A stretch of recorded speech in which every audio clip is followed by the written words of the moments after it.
Allora, buondì a tutti. Buondì. Allora, come potete vedere, che chiaramente giù in not, che capisci no quel che le di perché le parla un'altra lingua, perché ti che lingua te parli? No, mi imparo piemontese, ma sono che mica capisco, non dammi niente del ciula.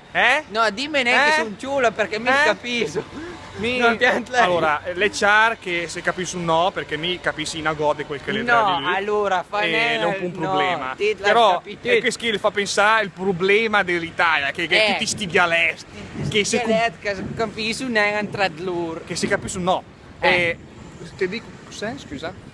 Vabbè, capisci no. Che le tre parlando dell'orecchio, dell'orecchio anzi. Allora, ed è un po' il problema che allora viene a dire, le ora di operare una lingua, l'italiano, perché l'italiano è l'unica lingua che la permette di capire. La lingua di Dante.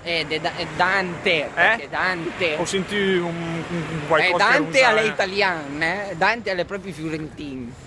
Allora, in effetti si ridrà a pensare che Dante, in effetti, le fiorentine, allora forse sarebbe giusta ad operare il nome in italiano. Però, insomma, perché poi l'importante l'italiano, domani l'italiano, pensa, parlare domani l'italiano, perché se no si capisce la lingua italiana da proteggerla, né? E protegge la lingua italiana di tutti i problemi e la disunione. Disunione da sti dialetti in cui.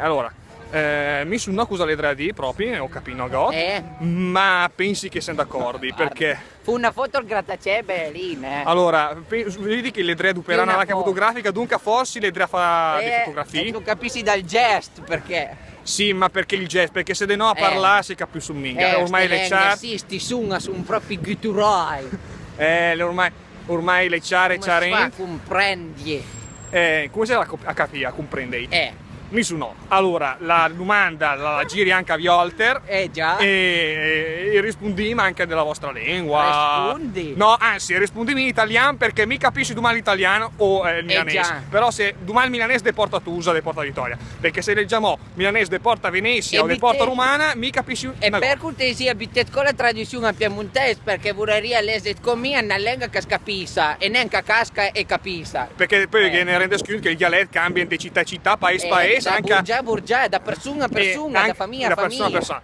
E allora è un problema. Dunque, viva l'italiano, ma minga l'inglese, perché l'inglese è sbagliato. E allora, parlare lombardo in che per il momento è finito, perché piuttosto che sta un disturbatore, mi vorrei fare un discorso sul lavoro e sul senso della vita, vieni sci e purtroppo sono stato disturbato ho dovuto fare questa riflessione sulla lingua che parla tutti in italiano. Ciao! Va a vincere.